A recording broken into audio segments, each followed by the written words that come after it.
Chapter 7 climate. आज हम लोग क्लाइमेट और वेदर के बारे में जानेंगे कि क्लाइमेट और वेदर क्या होता है, किन किन वजह से factors the affecting the weather and climate, किन किन वजह से वेदर और क्लाइमेट में चेंजेस आते हैं, और डिफरेंट टाइप्स ऑफ सीजन्स जो इंडिया में पाए जाते हैं। We will learn about the different seasons of India. Now there is a difference between weather and climate. Weather होता है जो शॉर्ट टर्म चेंजेस होते हैं, रात हो या दिन हो, उसमें कभी भी कोई भी छोटा मोटा चेंज आ सकता है, उसको वेदर कहते हैं।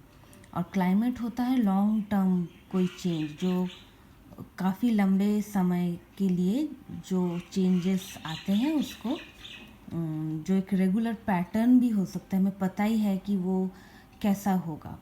तो वेदर यूजुअली थोड़ा अनप्रडिक्टेबल होता है, नहीं पता होता है कि क्या हो सकता है, बट क्लाइमेट यूजुअली नोन होता है कि कैसा होगा उसका pattern. So let's understand climate. Have you ever wondered what is climate? You have noticed sometimes when you wake up in the morning, it is bright and sunny. By afternoon, it becomes cloudy and then it rains. In the evening, the skies are clear and it becomes hot and humid. This day-to-day change in the atmosphere is called weather. तो जैसे मैंने बोला कि जो छोटे मोटे changes दिन में, सारे दिन में होते रहते हैं, हमें सुबह उठ के देखते हैं कि ब्राइट एंड सनी है, पर अचानक फिर बादल आने शुरू हो जाते हैं और हो सकता है कि आफ्टरनून को रेन भी हो जाए। तो ये जो छोटे मोटे चेंजेस आते रहते हैं सारा दिन में, उसको वेदर कहते हैं। Weather includes short term changes in the atmosphere. It can change any second, minute, hour और day. Climate is the long-term change or a regular pattern of weather conditions in a large area. The weather pattern of a particular place or region is collected over a period of 30 years. This helps in determining the climate of that particular place. So, climate जो है वो long term changes के बारे में हमको बताता है, और इसका और किसी geographical area में किसी तरह का जो climate है वो काफ़ी सालों से उसका हमें पता होता है कि इस जगह में ऐसा ही होता है उसका क्लाइमेट। जैसे आप मध्य प्रदेश में जाएंगे तो वहाँ पे गर्मी होती है, मतलब वहाँ का क्लाइमेट ही ऐसा है। तो अचानक जाके कोई ये नहीं कह सकता कि वहाँ पे बर्फ़ गिरती है, वो वहाँ का क्लाइमेट ही नहीं है।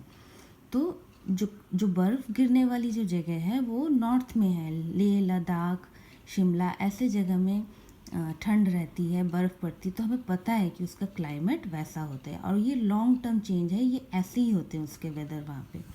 तो ये हो गया climate. Factors affecting climate. There are many factors which affect the climate of a place. So अब एक क्लाइमेट के किसी जगह में एक तरह का होने का रीज़न क्या है, क्यों कहीं पे ठंडी, क्यों कहीं पे गर्मी, कहीं पे बरसात क्यों होती है?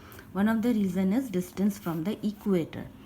Places which lie near the equator are hot because the rays of the sun fall vertically on them.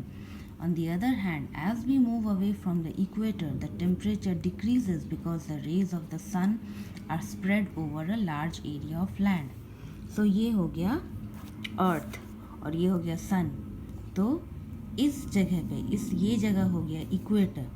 तो यहाँ पे जब सन रेस पड़ती हैं तो वो काफ़ी हार्श, डायरेक्ट और गर्मी होती है इस जगह पे।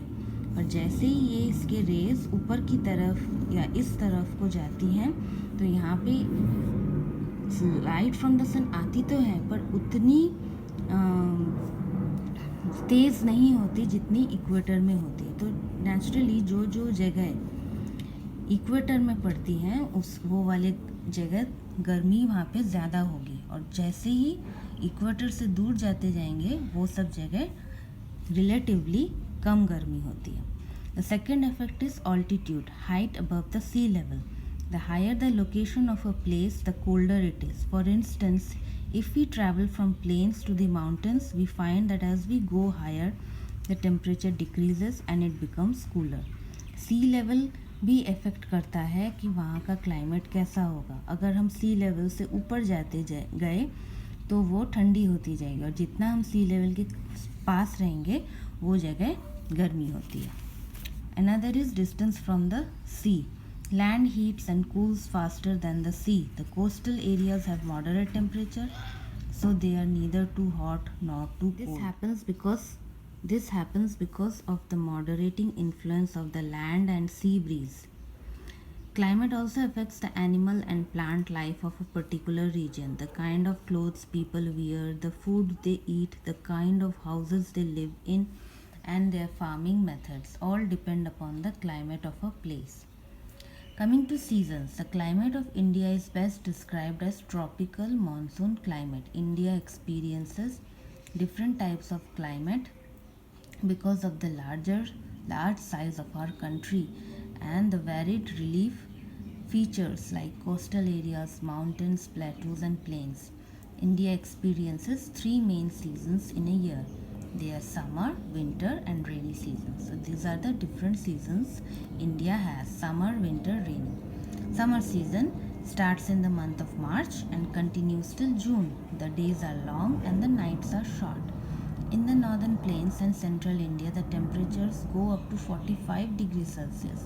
Hot and dry winds called the Lu blow in this region and cause dust storm. The desert region in the northwestern part is also very hot. There are frequent sandstorms in these areas and the temperature may rise up to 47 degrees Celsius. The coastal areas, because of their nearness to the sea, are neither too hot nor too cold. The cool winds which blow from the sea keep the temperature low. However, humidity is very high. Humidity क्या होता है? The content of water vapor in the air. So, उसको कहते हैं humidity. The mountains are the only areas which experience cool and pleasant climate during this time of the year. This is the reason why so many tourists visit this area in the summer season. Rainy season. During the month of June, monsoon winds begin to blow towards the land from the sea. These monsoon winds blow from the Bay of Bengal and the Arabian Sea, carrying a large amount of moisture with them. The first shower of rain hit the Malabar coast by the first week of June. Gradually, the monsoon winds cover the entire country except Tamil Nadu. The western coast and north and east part of India receive very heavy rainfall. Mawsyn Rum in the Khasi hills of Meghalaya receive the highest rainfall in the world. मौसिन रम जो मेघालय में है वो सबसे ज़्यादा world में rainfall receive करता है और राजस्थान एंड गुजरात में बहुत ही कम रेनफॉल होती है। Rajasthan and Gujarat receive very little rainfall. The Coromandel coast, which lies in the southeastern part of India, receive rainfall during the winters, during the months of November and December. The amount of rainfall is measured with the help of a rain gauge. It is an instrument in which rainwater is collected and measured in centimeters. Winter season. By October, the rainy season almost comes to an end across the country. The weather gradually becomes pleasant. The winter season lasts from November to February. The days become short and the nights become longer. The Himalayan region receives heavy snowfall. The northern plains also experience very cold conditions, especially in the month of January. The regions which lie in peninsular India experience pleasant winters. It is during this time that the Coromandel coast receive heavy rainfall. The desert region is hot during the day but becomes very cold at night. Recent climatic changes. Recently हमारे climate में कैसी कैसी changes दिखे हैं? The climatic change is affecting our environment. Severe heat waves and harmful gases which are produced due to human activities are some of the factors responsible for this climate change. Climate change के बारे में तो आप लोगों ने सुना ही होगा कि ये आजकल बहुत ज़्यादा इसके बारे में बातचीत होती है कि कैसे हमारा क्लाइमेट काफ़ी चेंज हो रहा है।